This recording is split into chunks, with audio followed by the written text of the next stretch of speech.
Жалпы айтатын болсақ, біздің өңірімізде 1600-ден астам туристік нысандар бар. Тағы да ашылып атқан бүгін мысалға 4 маршрут қосылып атыр оған. Сонымен қатар, жалпы өздеріңіз білесіздер, мемлекет тарапынан туризмді дамытуға деген әлеует басты назарда отыр. Елбасымыздың тапсырмасы бар.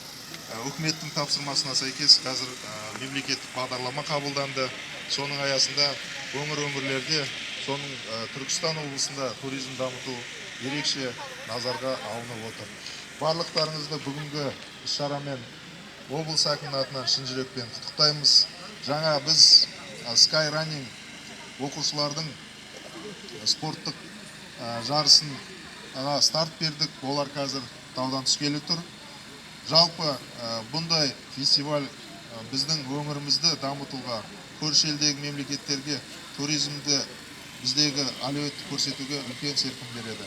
Барлықтарыңызға толағай табыс.